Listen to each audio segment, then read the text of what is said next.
הדרייב שלי לעשייה שלי זה באמת האנשים. להיות קצין לוגיסטיקה, מעבר לזה שאתה נותן מענה ומעטפת ודברים שהם פיזיים, זה בסוף להיות איש של אנשים. אני ואנשיי מרגישים תחושת סיפוק אדירה, וכך שאנחנו עומדים בכל משימה, והמשפט שלנו של הפלס"ר הוא בכל מקום ובכל זמן.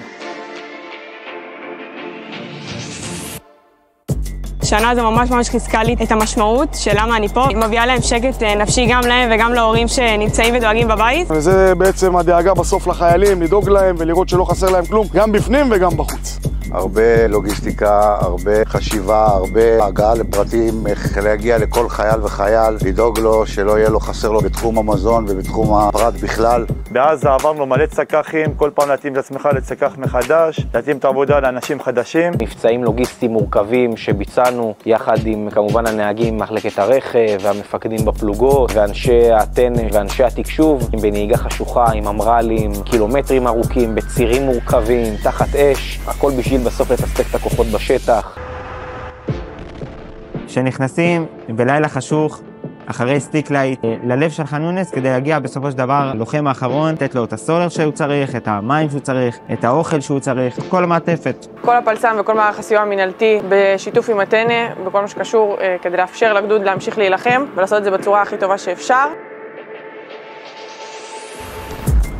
פתחנו גזיבוים של הגדוד ממותגים מלא שושנות עם המון דגלול בשביל להבין כמה הגדוד הזה חזק, והיריד הזה דווקא עשה מין גאוות יחידה כזאת. אחרי שבוע פלוס שבועיים, הלוחמים שהיו בלחימה מבינים שמישהו דואג להם מאחורי הקלעים. אנשים מוכוונים משימה, הם מבינים שהמשימה עוד לא נגמרה, אנחנו כאן כדי להישאר וכדי לשמור על אזרחי מדינת ישראל, כולנו ביחד בשיתוף פעולה.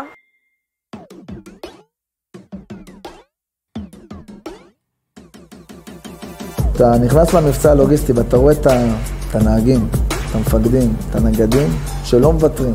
איפה יצטרכו אותם, מתי יצטרכו אותם, באיזה מזג האוויר, הם שם, בכל שם. נותנים את המענה ודוחפים קדימה מהעורף לתוך חזית הלחימה. אני חושב שכל הצוות עושה את זה מעל ומעבר, להצליח לשים הכל בצד ולעשות את המשימה.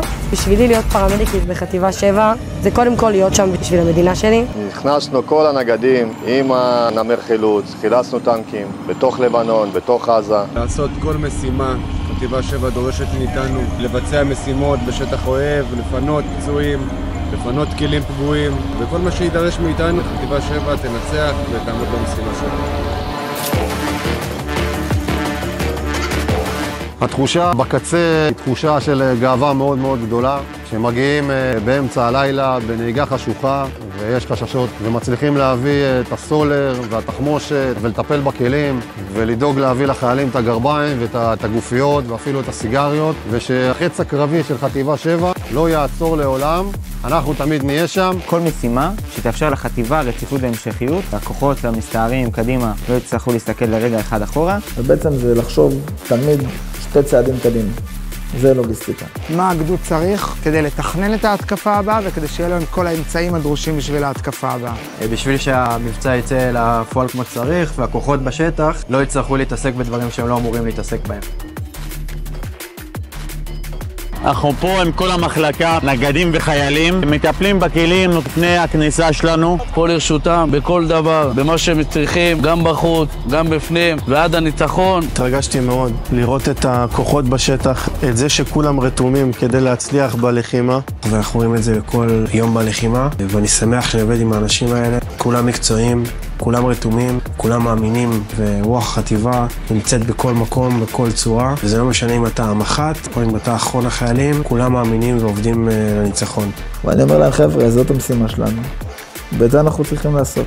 משמעת מבצעית מטורפת, המון דריכות. זו זכות לטפל באנשים במלחמה, במיוחד באנשים כל כך חשובים, שחשובים לנו לגדוד ולחטיבה. שלישה זה תמיד גם המעטפת, זה המאחורה, זה לא רק המקדימה.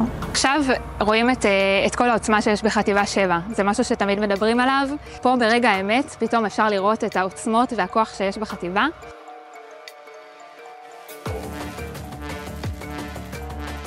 חטיבה 7 היא ללא ספק גם החטיבה המובילה בחיל שריון. רואים את זה בכמות המשימות גם שהחטיבה מקבלת. באמת, שחקן הנשמה, יש כוח שעומד מאחורי הכוח ונותן מענה.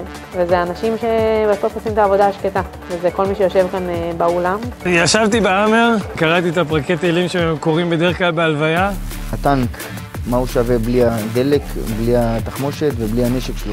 בסוף הכל זה לוגיסטיקה, זה למצוא את המהות שלך מחדש. השיירות האלה נותנות לך איזה בנייה מחדש של מהות והבנת העשייה הלוגיסטית ביום-יום. אני חושבת שמאוד, אני אעשה לעצמי כל זמן סדר בראש מה אני צריכה לעשות עכשיו, מה צריך לקרות עכשיו, כדי לא לפספס דברים, ומאוד מרוכזת במה אני צריכה לעשות כרגע ולא במסביב. עובדים קשה מסביב לשעון, העבודה היא סזיפית 24/7, כדי לוודא שהצוותים שיוצאים גם למנוחה קצרה מקבלים את הטיפול הטוב ביותר ברקם שלהם וממשיכים להצעיד את חטיבה 7 בדרך לניצחון. החטיבה נלחמת בעבור ולמען הילדים שלהם, אז אני מילאתי את תפקידי. זה חלק מתפקידנו בתור אנשי צבא. זה שאני חימושניק זה לא אומר שום דבר. אנחנו בסוף לובשי מדים ובאנו לעזור להציל חיים של האנשים שלנו, לעזור במה שאפשר. חטיבה 7 זה בית, זה משפחה, אין כמו חטיבה 7. לא היה ולא יהיה.